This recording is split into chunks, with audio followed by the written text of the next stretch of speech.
Primeira vez. Não. Acho que é a segunda vez que a gente grava junta, né, Dai? Acho que sim, acho que a gente fez um podcast juntas. Sim. E Eu o sou uma fã da sua, último viu, você Dai? não pôde. Se na sua idade eu fosse como você, hoje eu já seria milionária. Ah, então eu tô fazendo alguma coisa Bom, errada. boa noite a todo mundo que está nos acompanhando. Estamos aqui com uma live exclusiva e inédita nos vários canais, hoje LinkedIn, YouTube, e eu estou aqui com a Dai Correia e com a Thaís Bueno para falarmos sobre estruturas de times de produto e suas disfunções. E para começar, meninas, antes de tudo, boa noite para vocês. Eu vou pedir para que vocês se apresentem para quem não conhece vocês, ainda não acompanha vocês nas redes sociais, para que já as conheçam e já as acompanhem. Dai, você primeiro, quem é a Dai Correia? Muito bom, estou muito feliz de estar aqui. Falei que eu estou me sentindo num camarim da Beyoncé, de tão importante que essas duas são. Então, estou super feliz. Para quem não me conhece, eu sou a Daiane Correia, mas todo mundo me chama de Dai, então eu já deixei o Dai ali como padrão. Eu atuo como Product Manager no Magalu hoje e também produzindo conteúdo lá no @diário de um PO no Instagram. E também agora navegando na construção de outros meios de comunicação. Amanhã vai no ar meu primeiro artigo do Product Oversee, onde eu vou fazer propaganda para vocês verem amanhã, estou super empolgada. E trabalho com produtos de plataforma e antes disso estava trabalhando com produtos de logística. Excelente, excelente. Bem-vinda, então. E você, Thaís? Conte sua história para gente.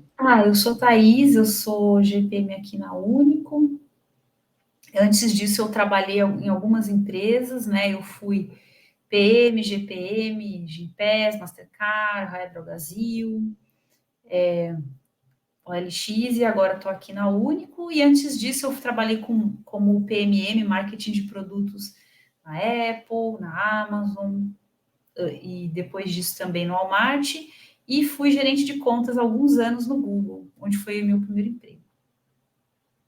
Também fui coordenadora de comunicação. Ai, meu Deus, eu tô velha. Eu vejo esse rostinho da Dai, ai, meu Deus, eu já fui menina, assim. Mas a Dai começou Ai, certa, Deus. já foi na cadeira certa, na primeira, já fez a faculdade certa. Mas um spoiler, de vez em quando eu dou uma navegada pelo LinkedIn, esses dias eu tava olhando, parei para analisar, né, o que eu quero para mim. Aí eu caí no seu LinkedIn, eu falei, nossa, que sonho ter feito tanta coisa, ter passado por tantos lugares, eu quero viver tudo isso. Então, desde sempre já era uma inspiração. Dai, eu já vivi muitas vidas nessa vida, né? Como é que Bem essa. A sua frase, Thaís, resume muito do que eu senti assim na minha primeira semana como pessoa de produto, sabe? Poxa, a sensação de já ter vivido muitas vidas numa mesma vida. Mas, enfim. Bom, gente, para quem ainda não me conhece, eu sou Gisele Anversa, eu sou criadora do Produto.com Café. Também sou GPM no N-Market, um hub que conecta sellers a marketplaces. Fiz a minha migração de carreira há 4 anos atrás, vim da construção civil, passei aí por produtos para construção civil, mercado financeiro, e agora estou aqui atuando com e-commerce. E aí, pessoal, hoje nós vamos falar sobre as distopias, né, as disfunções verificadas aí nos vários times de produto. E nós lançamos várias perguntas ali para o pessoal, para que as pessoas participassem, interagissem com a gente. E você também que está nos acompanhando já pode lançar os seus comentários, fazer as suas perguntas e que a gente vai respondendo por aqui ao vivo. Gente, para começar aqui, né, já vou lançar uma pergunta no ar que veio das nossas mídias. Como vocês enxergam papéis e responsabilidades entre engenharia, produto e design na definição da estrutura ideal? Esses 3 papéis, né, que são a famosa tríade de produtos e que acabam estando muito próximos ali na definição dos produtos digitais. Qual a percepção de vocês, então, sobre esses papéis? Thaís, começo contigo. Olha,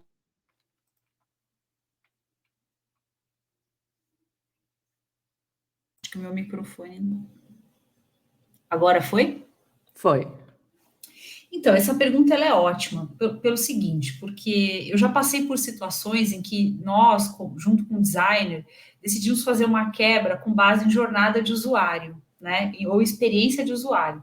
Só que quando a gente descia essa quebra para a equipe de engenharia, por a gente ter, por exemplo, um código que era monolítico, ou seja, regras de negócio muito acopladas, em que uma squad fazia uma alteração naquele código e tinha que testar com base no fluxo de outra squad, às vezes fora daquela tribo, não adiantava muito. Então, a definição ideal de estrutura, ela passa também por entendimento do código, dos requerimentos do código e como as coisas funcionam.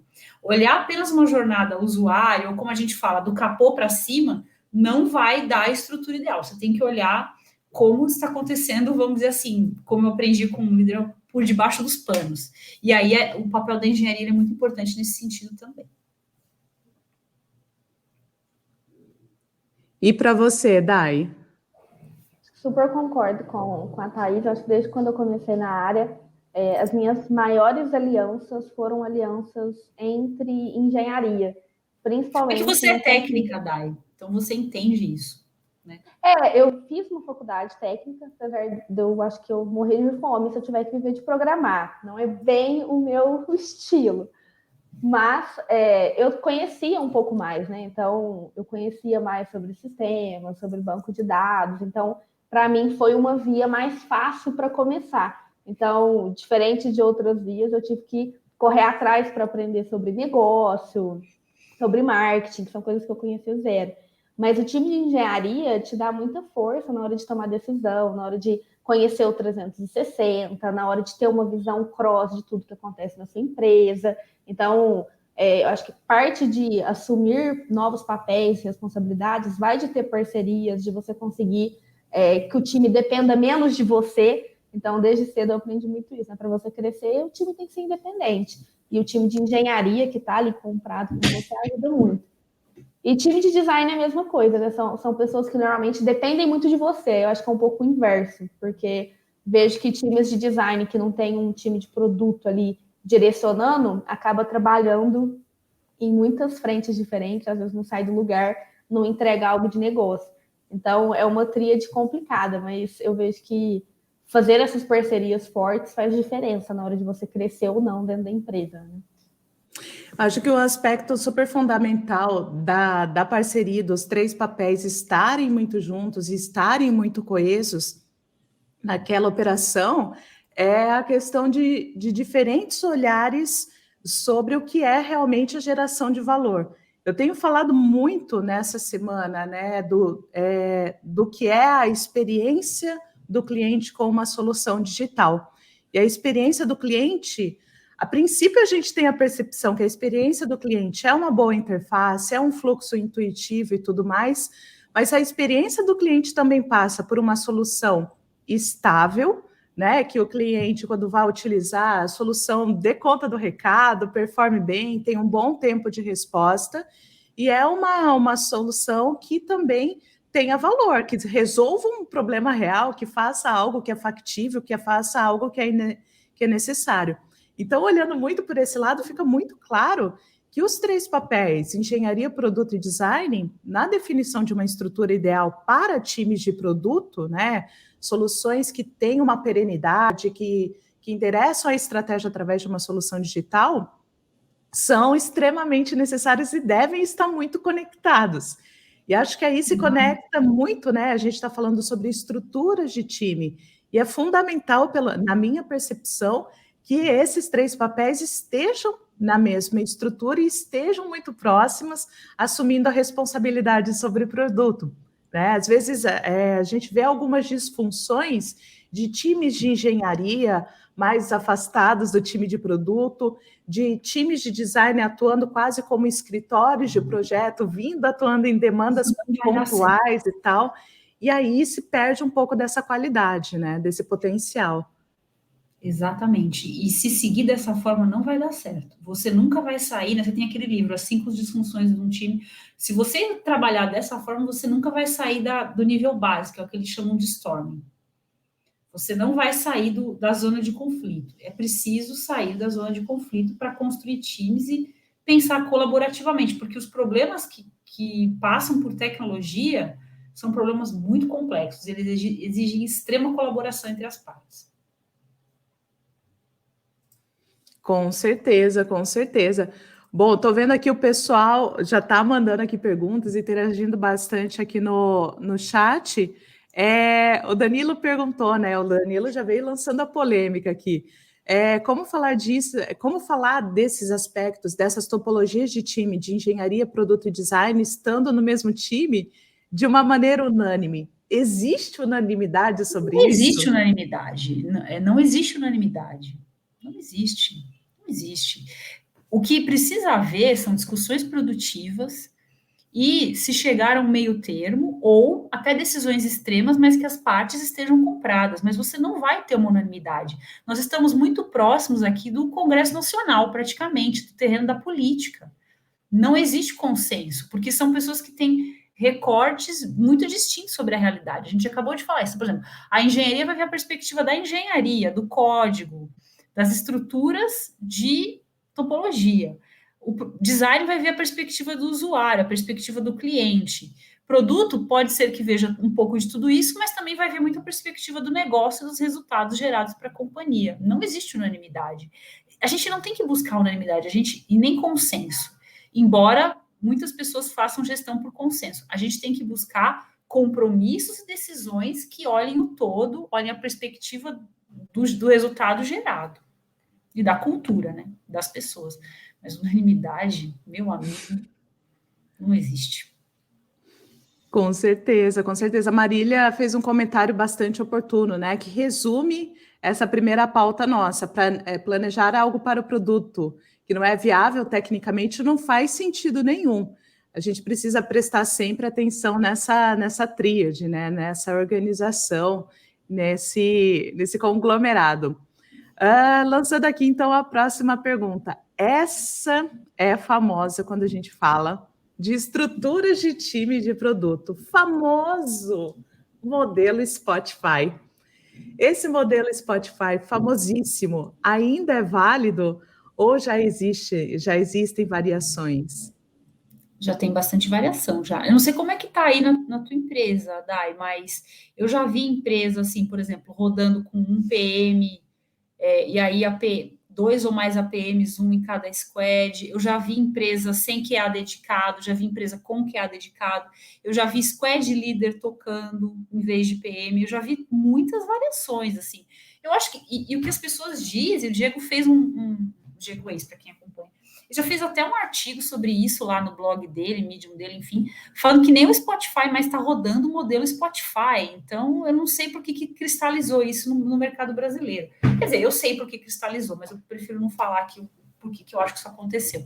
Mas eu acho que já tem muita variação, né? E eu acho que cada vez vai ter mais. Eu tenho aqui para mim que o sistema tende a se adaptar, né? Ao que é mais interessante, ou mais rentável, ou mais econômico em algum momento. Então, eu acho que assim como acontece com templates, com variações de coisas que a gente tenta utilizar, assim, de balas de prata, né?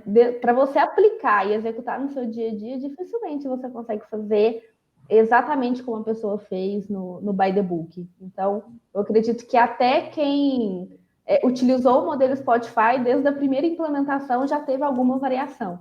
Nem que seja nos papéis e responsabilidades, nem que seja nas nomenclaturas.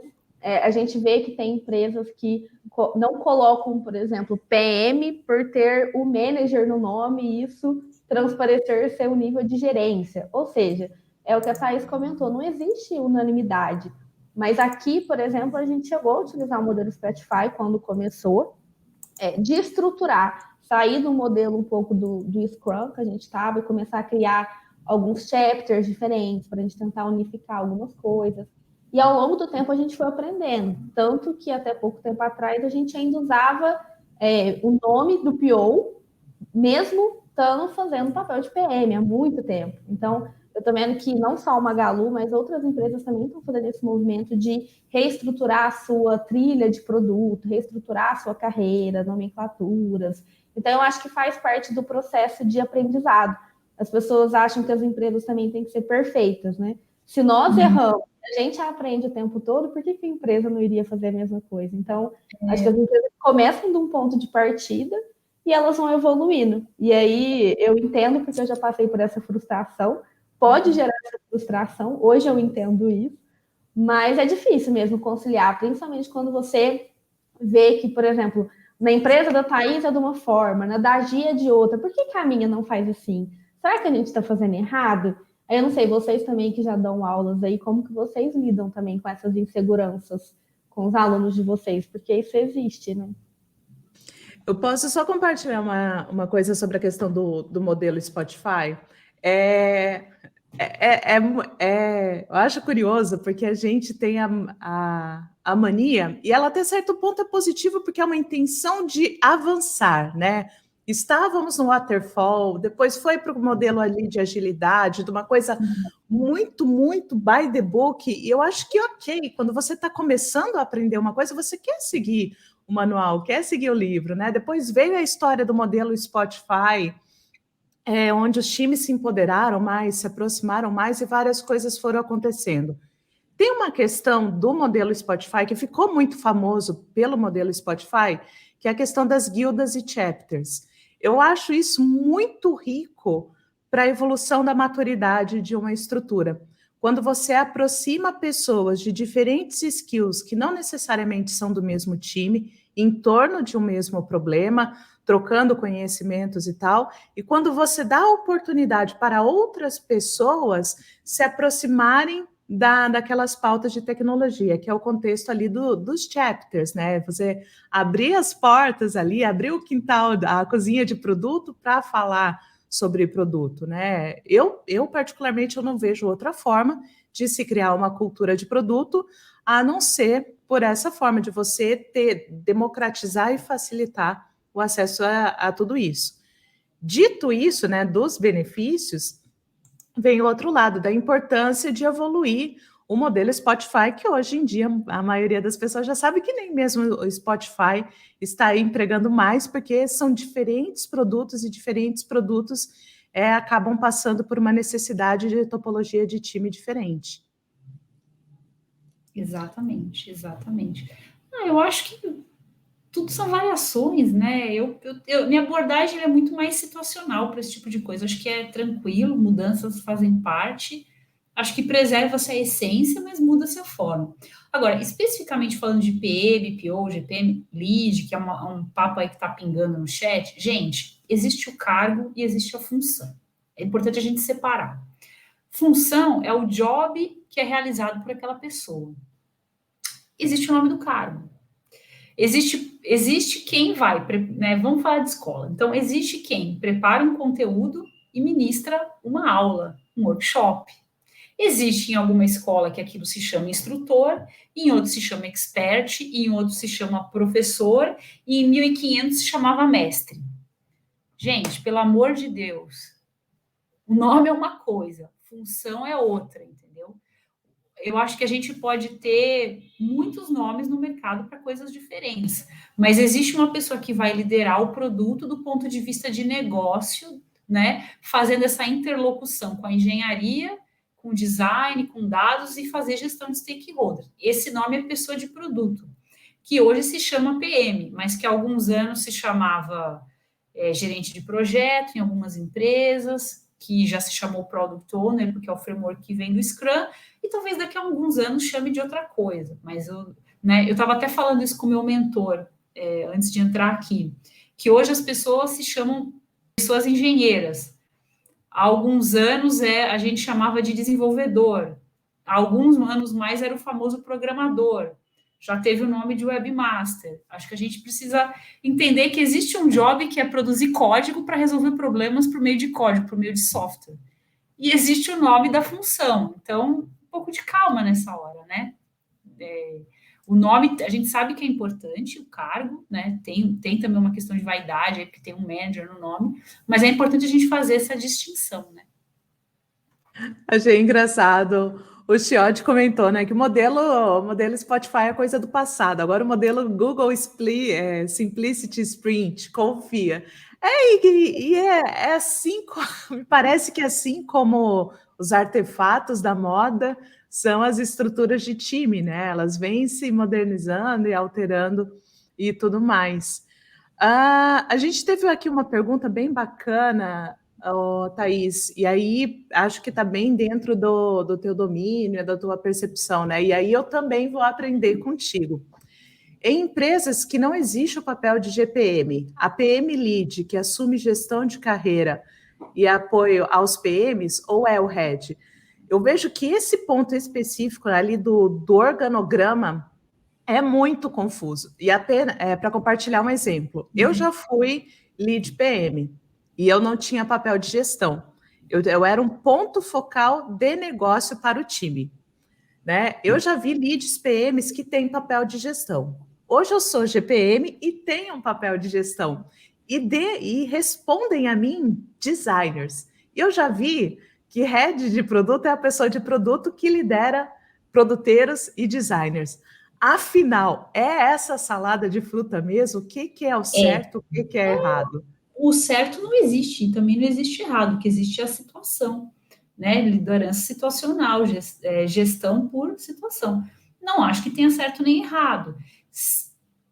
Pode até ser, Marília, que dependendo da estrutura, não vai ter uma primeira cadeira de liderança de pessoas de produto, e talvez essas pessoas de produto possam responder para uma pessoa que é um CPO, que responde para o CEO para toda a tecnologia, dependendo do tamanho da startup ou do tamanho da estrutura, ou pode ser até que as pessoas de produto respondam direto para o CEO, dependendo do tamanho da empresa.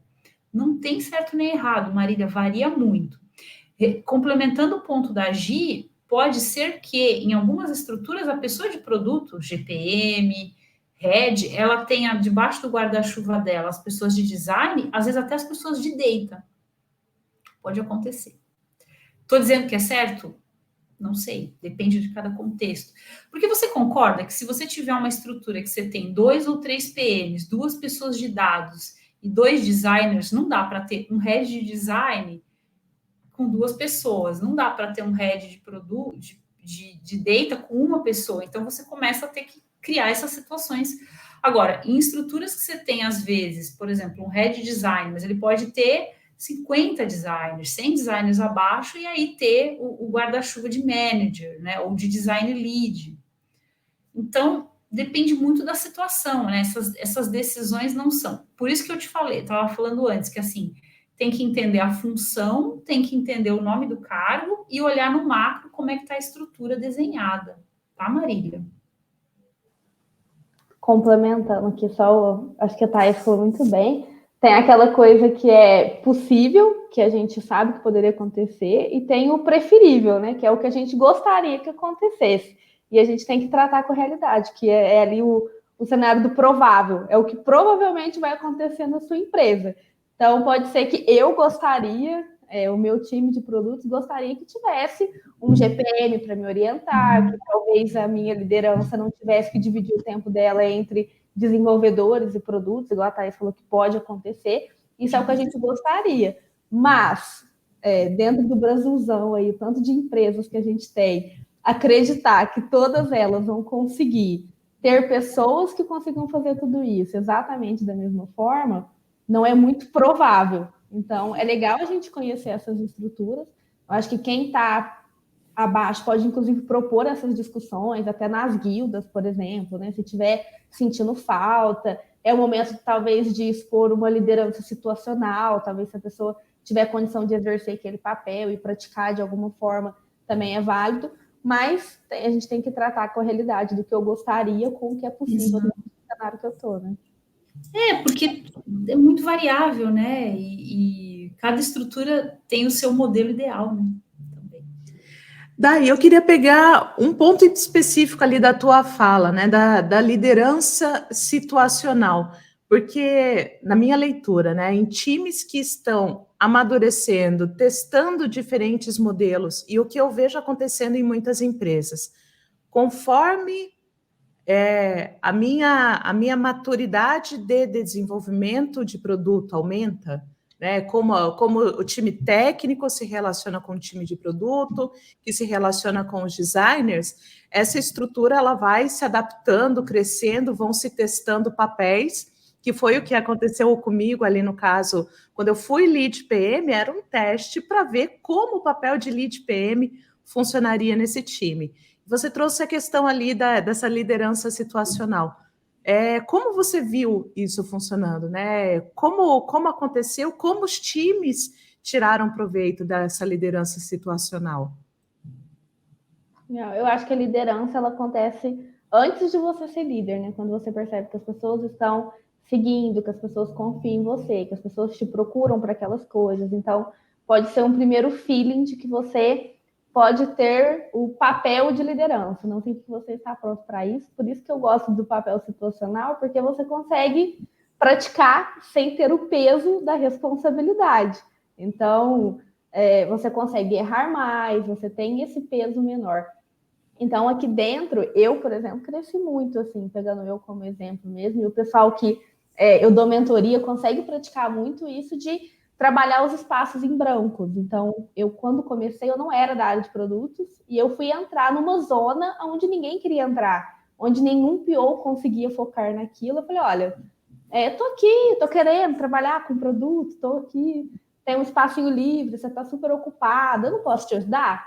Eu vou fazendo, e aí você vai validando, e a gente vai se ajudando. Então, foi assim que eu consegui a oportunidade. Então, acho que essa questão do papel situacional te dá a chance de se destacar e de se descobrir. E aí sempre tem alguém olhando. E às vezes alguém vai te olhar e definir se é seu papel ou não.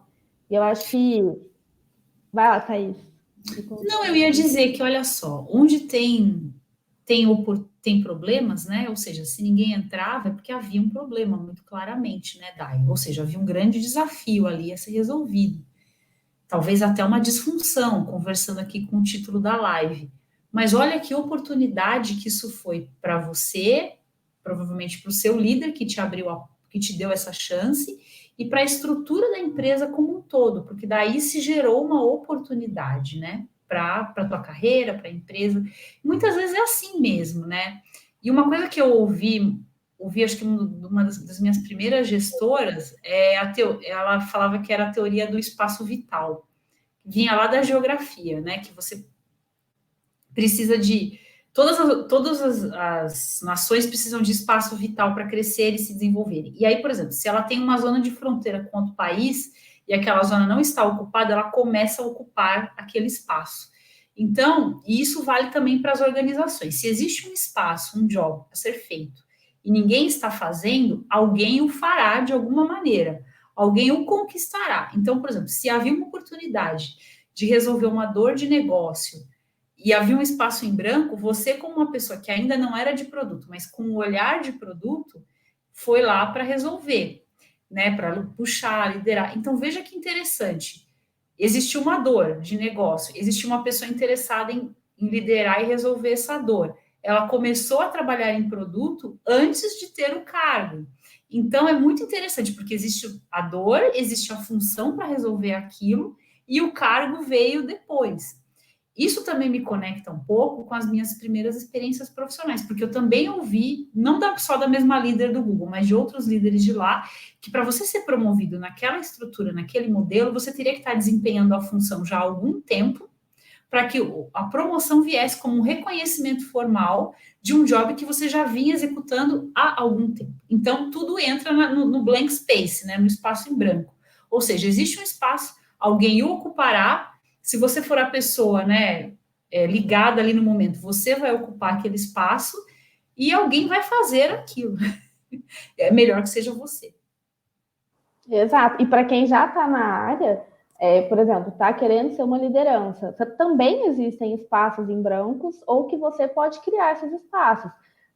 Por exemplo, puxando uma guilda que talvez não exista, isso traz uma certa influência, te conecta, cria novas conexões, você precisa se expor, preparar um conteúdo, organizar, gerenciar aquelas pessoas. Você pode procurar fazer feedbacks, one-on-ones com as pessoas, para entender o que as pessoas enxergam de você, qual é a impressão que você passa, como você pode ajudar elas. Tudo isso você pode fazer sem ter o cargo, para justamente, quando acontecer uma situação, você já está executando aquilo há um tempo, você tem histórico para mostrar que você tem aquela competência. Totalmente? Não, porque eu acho que a gente nunca está 100% pronto para alguma coisa. A gente tem que pular quando o barco passa, quando o trem passa, senão a gente não sabe quando ele vai passar de novo. Mas, pelo menos, alguma coisa você tem ali, né? E por falar em estar totalmente pronto para alguma coisa, tem uma pergunta aqui que é ótima, como quando acontece, que na minha leitura ninguém está pronto para isso, é uma coisa extremamente comum. É uma disfunção quando uma pessoa de produto cuida de mais de um squad. Exemplo, eu já cuidei de 4 squads ao mesmo tempo. Minha percepção, obviamente, é uma disfunção, né? Então, cuidar vou falar depende. Lá vou eu. Mas deixa a Dai falar, porque ela atuou também um tempo como PO, né? E aí talvez ela... Como é que foi para você? Você já fez isso, Dai? Imaginei que sim. Eu já trabalhei mais de um time, e o time que eu tinha também cuidava de mais de um produto. Então, eu cuidava ali de mais ou menos 10 serviços diferentes. Só que todos tinham o mesmo contexto, então era mais fácil de gerenciar, principalmente quando você tem o mesmo pool de stakeholders, porque fica mais fácil de você gerenciar também, estão todos no mesmo contexto. Mas hoje, depois de ter passado por tudo isso, eu também acho que depende, porque dependendo da situação e da criticidade do negócio, do resultado esperado, eu não sei o quanto você consegue se dedicar 100% àquele desafio. Então, você acaba tendo que escolher, e se o seu time cuida de mais de um produto também, ele com certeza está despriorizando um produto para priorizar outro. Então, você está, de certa forma, abrindo mão de alguma coisa ali. Tem que entender o quanto que isso é relevante para a empresa. Então, acho que depende. Depende. Então, no Team Topologies, eles falam que os times vão se esparramando, né? E eles começam a querer abraçar mais domínios do que eles podem cuidar. Isso é fato. E aí eu concordo muito contigo, Dai. Mas respondendo a pergunta do Paulo, depende, Paulo. Porque, por exemplo, se você, como pessoa PM, tocar 4 squads, mas você ter um bom apoio de agilidade, uma equipe de engenharia madura, um arquiteto tomando decisões, um tech lead à frente daquele time, um engineering manager fazendo gestão de pessoas, pode ser muito mais redondo do que, de repente, você como um PM, numa squad que você não tem um suporte bom de engenharia, um time altamente maturo de engenheiros, que às vezes chega na empresa e não tem nem a máquina configurada, não tem agilidade, você não tem métrica, não tem ninguém para tirar o impedimento. O meu ponto não é uma coisa habitual, mas dependendo do contexto, pode ser mais suave se você tiver como pessoa PM que fazer apenas o seu papel de PM. Então, a resposta é depende. Mas, Thaís... Aproveitando que nesses cenários é onde costuma ter mais oportunidades para as pessoas entrarem e ocupar os espaços em branco. Exatamente. Porque se a pessoa está com 4 times, com certeza ela consegue ter alguém ali para ajudar ela. Talvez desenvolver uma PM. Exato. Mas aí, Thaís, deixa eu só pegar esse último ponto, né? Que você comentou do apoio da pessoa de agilidade, né? E aí é outra, eu não vou chamar de disfunção, porque não necessariamente é isso, mas eu já vi times, né? Já vi estruturas onde tem a questão do Scrum Master e outros times que tem o Agile Master. E eu já vi problemáticas e eu já tive alguns desafios profissionais da pessoa Agile Master ter ali um atrito com a pessoa de produto normal, na questão da facilitação das rotinas ali com o time. Acontece bastante, normal. Eu entendo que a pessoa de agilidade ela é uma pessoa para e pelo time, né? Então ela tem uma função forte de trabalhar para a equipe, remoção de impedimentos, toda a parte de métricas, ser um grande facilitador, uma pessoa que ajuda a equipe a se auto-organizar, né? É um papel muito importante. Pessoa de produto faz liderança situacional do time, mas com vias a produto, né? Então, existe, claro, que uma zona de fronteira, em algumas circunstâncias, é absolutamente normal, da mesma maneira que existem questões também com a engenharia e produto, que são muito clássicas, mas eu acredito que na prática, no dia a dia, os problemas são, vamos dizer assim, os desafios são bem diferentes. Agora, eu acho não, né? Conflitos existem em qualquer estrutura, né? Eu acho que eu não sou da área da saúde, mas eu vejo facilmente pessoas de enfermagem podendo ter conflito com médicos também, e os papéis são muito diferentes, mas os conflitos podem haver, né? Sempre pode ter conflito, porque estamos falando de pessoas, né? Com certeza, com certeza. Mais uma pergunta. Essa, na minha leitura, é relativamente mais simples, né? Principalmente porque o papel do CPO ele está ali no C-level, né? Então, se a gente. O CPO ele é par do CFO, ele responde ao CEO dentro de uma estrutura, né? O CEO é a pessoa que se reporta diretamente ao board, aos acionistas, aos fundadores. E o head já é uma pessoa dentro da estrutura de produto a qual o CPO é o representante máximo. Mas aí eu acho que vale destacar, né? Qual que é o papel de cada um? Em muitas empresas, esses papéis ficam iguais em níveis diferentes. Acho que é um bom ponto. Nível hierárquico, obviamente, o CPO ele está no nível hierárquico acima do head de produto. Mas às vezes surge essa confusão sobre qual necessariamente é a função, é o papel do CPO e qual é a função do head. E aí, quem puxa essa? É que assim, a resposta já foi dada antes, né? Se ele entende papel como função ou se ele entende papel como cargo. Numa estrutura em que você tem um portfólio de produtos mais extenso, talvez um head vai ser responsável por um conjunto de features ou um conjunto de produtos, ou uma business unit, e o outro head, o outro diretor vai ser responsável por isso, todos respondendo para o CPO. Mas talvez numa estrutura menor, um head dê conta do recado, daquele portfólio de produtos ou de serviços.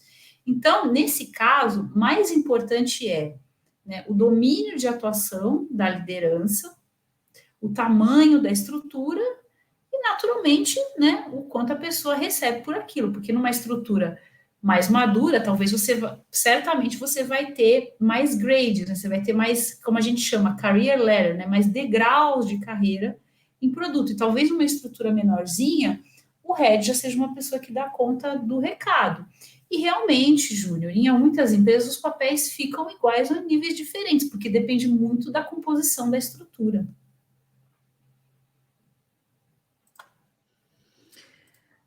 Eu gostei bastante aqui dessa pergunta. É uma pauta que eu tenho falado algumas vezes e eu sei que é uma pauta que toca a nós três, né? A nossa percepção. O mercado de trabalho agora, né? A partir ali do segundo quarto de 2022, e ainda tem alguns reflexos, está menos aquecido, mas ainda existem movimentações agressivas, né? Empresas buscando pessoas, levando a pessoa que é júnior, né, com o interesse de levar essa pessoa, levando com uma proposta para pleno, sem que essa pessoa tenha tempo de cadeira, né? Uma ascensão aí muito rápida no mercado de trabalho. Como vocês têm lidado com essas expectativas na equipe de vocês? Dai, tem acontecido isso no teu dia a dia? E acho que até bacana, Dai, até compartilhar um pouco com as pessoas, né? Você é uma das pessoas que eu conheço dessa, vou chamar assim, nova geração, que tem uma das carreiras mais estruturadas, mais respeitadas, com mais tempo de carreira nos vários níveis, né? Acho que a Dai é um exemplo incrível. Como que você tem visto isso e como que você montou a sua estratégia de carreira para entender essa movimentação?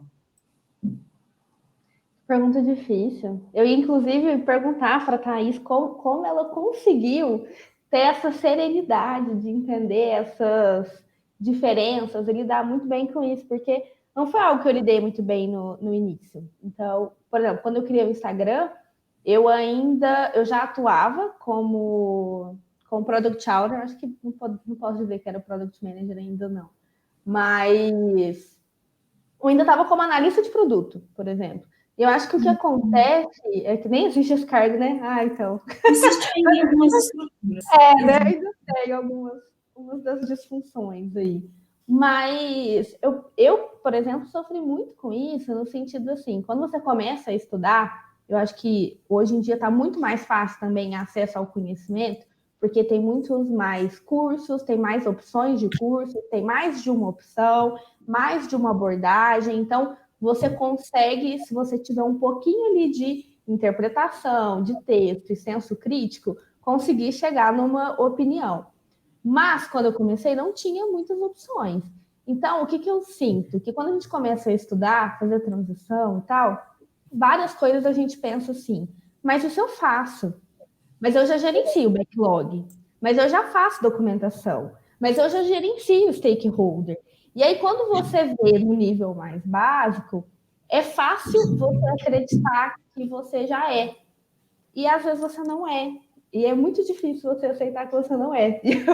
Eu passei por isso quando eu comecei, mas eu tive a sorte de ter mentores, líderes que conseguiram me explicar isso de uma forma muito concisa. Eu acho que é por isso que eu tenho uma carreira que foi de degrau em degrau, foi executando, depois tendo, criando repertório, entrando em contextos diferentes, que aí sim eu comecei a perceber que tem diferença de você gerenciar um backlog de um produto com 100 usuários e um produto de 1 milhão de usuários.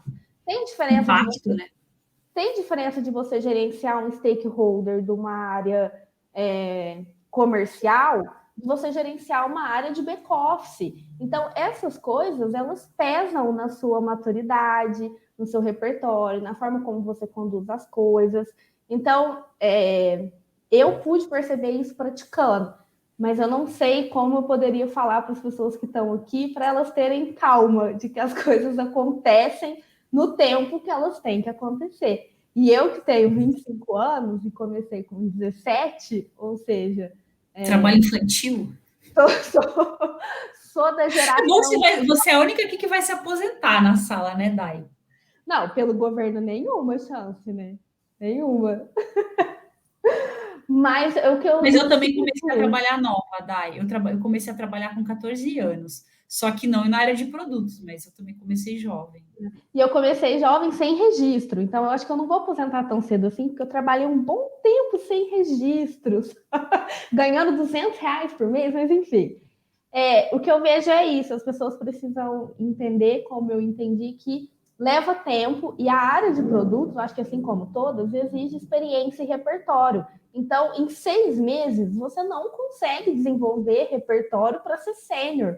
Isso é impossível, você não consegue ter experiência, repertório, vivências. Eu acho que a experiência vem de você passar por casos caóticos diferentes, de entender realidades diferentes, de lidar com pessoas diferentes. Você vai criando casca, né? Eu acho que a experiência tem muito disso. Então, eu vejo vocês comentando com uma serenidade aqui no background aqui da agenda. Nem teve, assim, a gente foi conversando ao longo do dia e eu já estava assim, meu Deus, a gente não estruturou, a gente não vai conversar 20 minutos, 30 minutos antes para a gente conversar.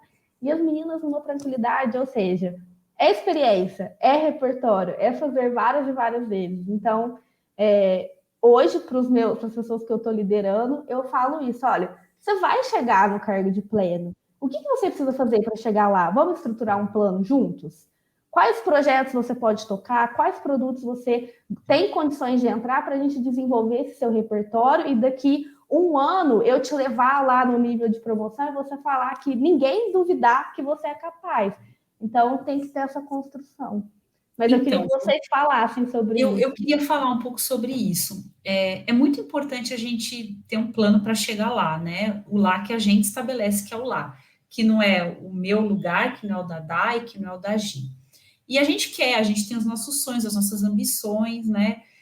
O pessoal, assim, mais autoajuda, mais espiritualizado um pouco, fala que o dia que um homem ou uma mulher param de sonhar, ele para de viver, né? Porque a gente tem coisas para realizar até o nosso último dia. E eu concordo muito com isso. Mas, ao mesmo tempo, algumas coisas que uma pessoa tem que passar, ela tem que passar por ela mesma. E algumas conclusões ela tem que chegar por ela mesma. Então, assim, eu tive um gestor, um dos meus primeiros gestores, ele falava dessa coisa da metáfora das horas de voo. Que você precisa ter algumas horas de voo realmente para ter certas posições, porque já havia naquela época minha e de muitos pares meus ansiedade de promoções e coisas assim. Então acho que essa é a primeira coisa, né? Os degraus, você vai ter que subir os degraus e vai ter que ser um por um, porque se você começar a pular degrau, não preparar as suas bases, você pode cair. Acho que esse é o primeiro ponto. As horas de voo te ajudam com isso. E eu acho que o terceiro ponto, né, que é importante da gente lembrar também é que, paradoxalmente, quando você chegar, você realmente não vai estar 100% pronto. Mas a pior coisa é você dar um passo maior do que a sua perna por não se enxergar como alguém daquele tamanho e por um momento de mercado, um aquecimento, você dá um passo maior do que aquele que você podia dar e você perceber que a cadeira está muito grande para você, que você não está dando conta. Isso gera uma ansiedade, um sofrimento muito grande para você e também para as pessoas que estão com você, especialmente se a gente estiver falando de uma cadeira de liderança. Então, esse equilíbrio entre a cadeira, né, a roupa, não tá justa demais, mas também não tá folgada demais, é muito difícil de você saber. E essas horas de voo são muito intangíveis, porque também as pessoas aprendem de maneira diferente. Então, talvez alguns precisem de 1.000 horas de voo para maximizar uma atividade, e talvez outros que já saem de um ponto de partida muito superior precisem de 500, né? Então, esse horas de voo bem aproveitadas também, né? Exato. Então, não é só ter muita hora e não aprender nada com isso. Então, assim, por exemplo, a gente pode fazer um paralelo, sei lá, com as pessoas que têm habilidades extraordinárias com exercício físico, por exemplo, né? Se a pessoa tem uma vida de atividade física, talvez ela vá maximizar muito mais. Eu não sei se vamos falar do Dança dos Famosos, por exemplo. Vocês veem que tem pessoas ali que já chegam com uma base melhor, ou de dança, ou de atividade física, ou de ritmo, ou de musicalidade, e elas desenrolam com muito mais facilidade. Outras seriam como eu, meu Deus, um poste ali, né? Não sabe fazer nem 2 para lá, nem 2 para cá. Então, também, a maximização dessas habilidades, ela depende muito do seu ponto de partida como profissional, né? Por isso que as migrações laterais não são ruins, porque você carrega com você algumas habilidades que vão te ajudar naquele contexto.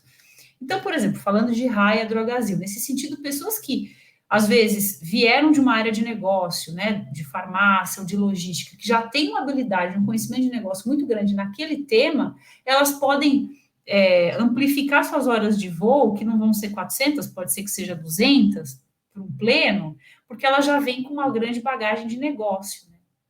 Então, algumas coisas não são intangíveis, mas essa questão do tamanho da cadeira para a pessoa é muito importante, porque ela te priva de você chegar lá, né, ou no seu próximo passo, muito desestruturado, ou se sentindo muito mal, e perder até uma boa oportunidade por não estar suficientemente preparado. Eu gostaria de compartilhar 2 situações que eu vi acontecer. Eu tenho perdido, infelizmente, muitas pessoas do meu time, pessoas que estão sendo assediadas pelo mercado, questão salarial e tudo mais. Uma coisa que eu e os meus pares nós temos feito é falar abertamente com as pessoas sobre carreira e sobre salário, sobre o potencial de salário que ela tem na empresa, para que a pessoa consiga ter essa visibilidade. E o segundo ponto, eu tenho trabalhado muito com os PMs que eu lidero nas minhas one-on-ones, o que é esperado do próximo nível, e trabalhar isso nos PDIs, sabe? Nos PDIs e nas one-on-ones. E entendendo assim um pouco, né? Eu tive uma carreira acelerada, eu tenho 4 anos atuando com produto e hoje eu estou numa posição de liderança. Eu tive, o meu lá sempre foi esse lá que eu estou agora, eu sempre busquei estar nessa posição de liderança, eu trabalhei muito forte por isso, eu falava abertamente com o meu líder e ele teve uma atitude muito bacana comigo, ele expôs de forma muito transparente o que era liderança, para eu entender o que era, né? Quem me conhece sabe que eu sempre falo da cadeira elétrica, para eu entender o que era a cadeira elétrica e se de fato eu queria sentar ali, eu queria aquilo para minha vida. Eu entendi que sim, ele me preparou para isso. Então eu vejo, né, a Georgiana, ela perguntou sobre a expectativa das pessoas. Eu acho que as lideranças, elas têm um papel muito forte nisso, de saber falar abertamente com as lideradas sobre o que é a carreira naquela empresa, o que é o próximo nível, o que é desejado para esse próximo nível, mas também as pessoas, se encontram essa abertura na empresa, o PM, de qualquer nível, né, júnior, pleno, sênior, que está ali, que assuma o compromisso de levar a sério a one-on-one e cumprir aqueles desafios. Porque bons líderes farão isso com responsabilidade, né? De ter uma one-on-one estruturada, com PDI estruturado e de fazer com que os desafios que a pessoa enfrenta no dia a dia a prepare para o próximo passo. E que quando chegar no próximo passo, obviamente, os primeiros 90 dias da Gisele como GPM foram desesperadores.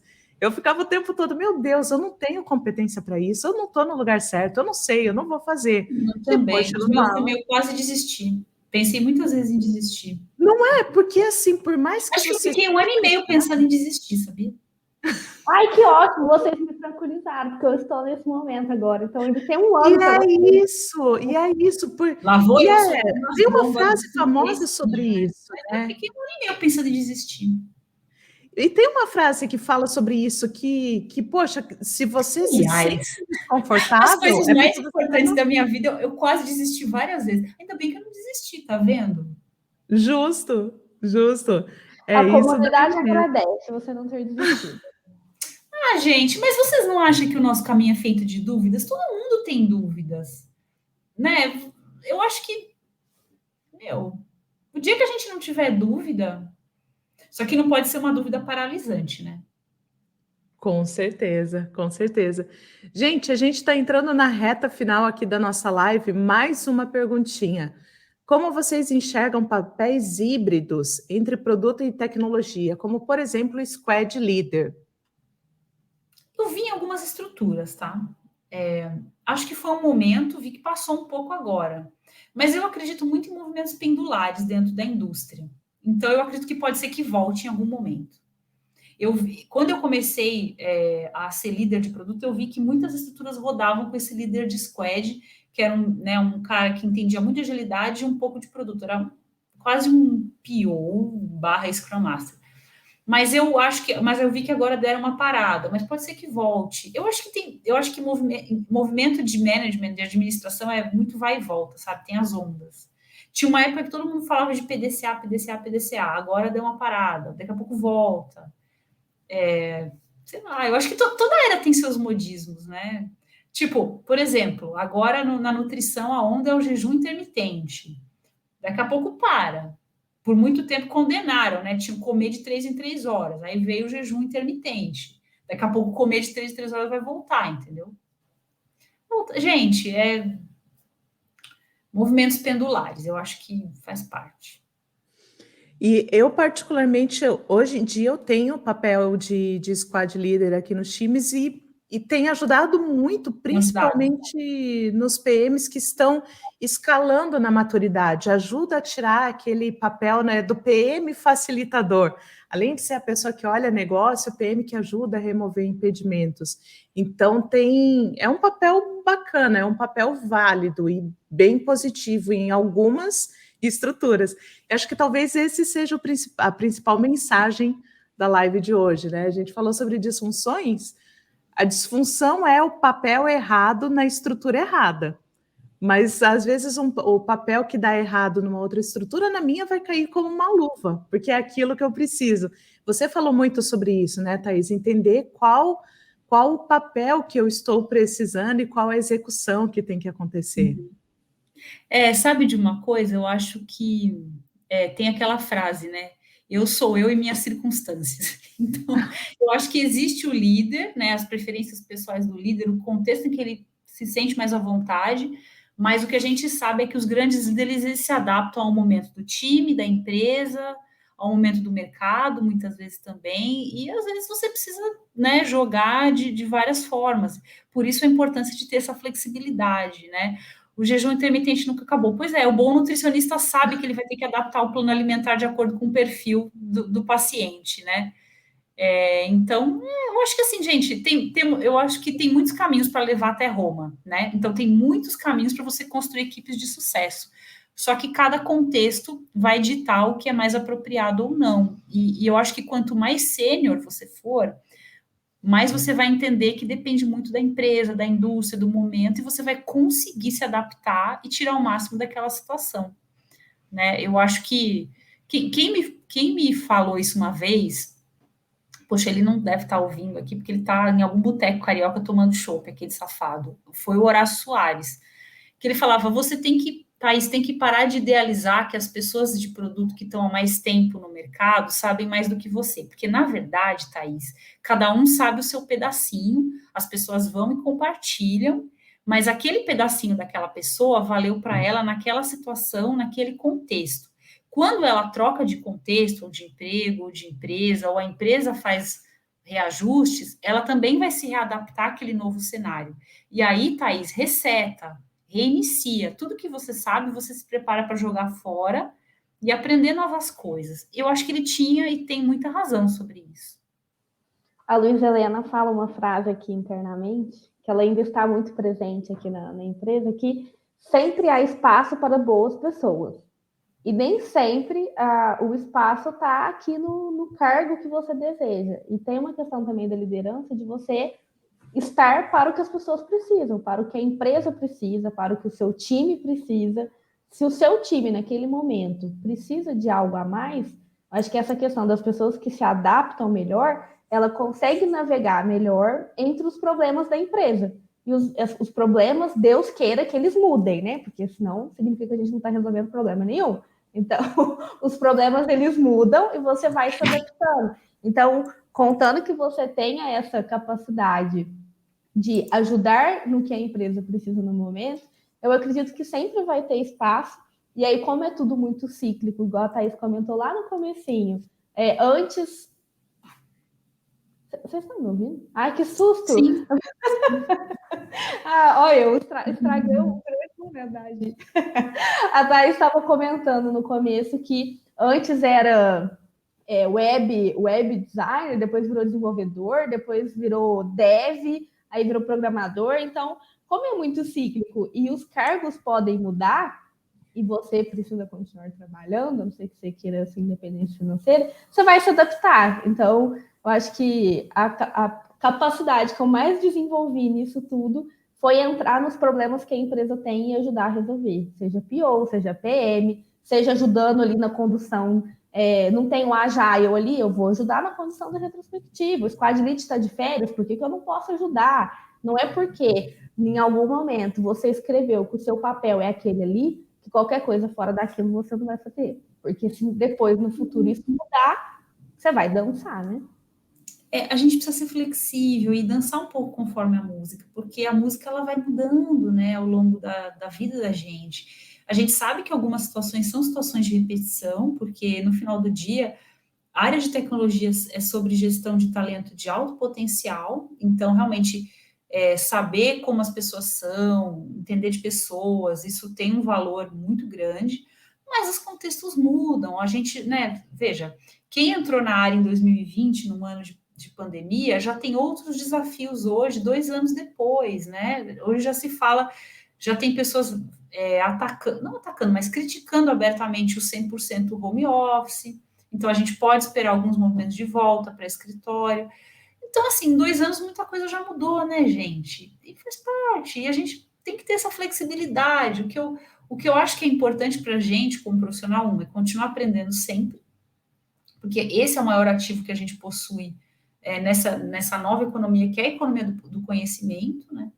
E nós vamos trabalhar muitos anos ainda, ter esse espírito de flexibilidade e de olhar onde estão os desafios, e isso que a Dai falou, a Gi também falou bastante, que é ocupar esses espaços em branco que sempre haverá dentro das organizações para a gente conseguir desenvolver a nossa carreira, que talvez daqui a 10 anos não chame mais GPM, não chame mais Head, chame de quadrado, de triângulo, eu não sei como é que vai se chamar, mas vai existir uma pessoa que liderará pessoas de produto e tecnologia dentro das organizações, isso é fato.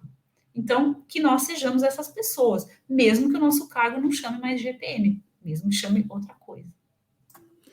Excelente. E depois disso tudo, só me resta agradecer você, Dai, te agradecer, Thaís, por essa noite incrível. Com certeza foi super bacana. Várias pessoas aqui nos acompanhando até agora. Isso é sempre muito incrível, compartilhar conhecimento. Segue aqui no banner nossas redes sociais, nos acompanhem tanto no LinkedIn quanto no Instagram. Somos super ativas por lá, conteúdos quase que diários. A Dai é uma celebridade no Instagram, super influente. Ela é poderosíssima. Eu aprendo muito com ela e com a nova geração a usar bem o Instagram, porque eu sou tiazona, né? Mas eu também estou me reinventando, fazendo mais posts. O que eu não consigo fazer é as dancinhas. Não. A dancinha do TikTok não rola. TikTok eu não consigo. Talvez eu faça daqui a uns anos, né? Vamos nos reinventar, então. Meninas, muito obrigada pela presença de vocês. Pessoal que nos acompanhou também, muito obrigada. E até a próxima, gente. Valeu. Valeu, gente.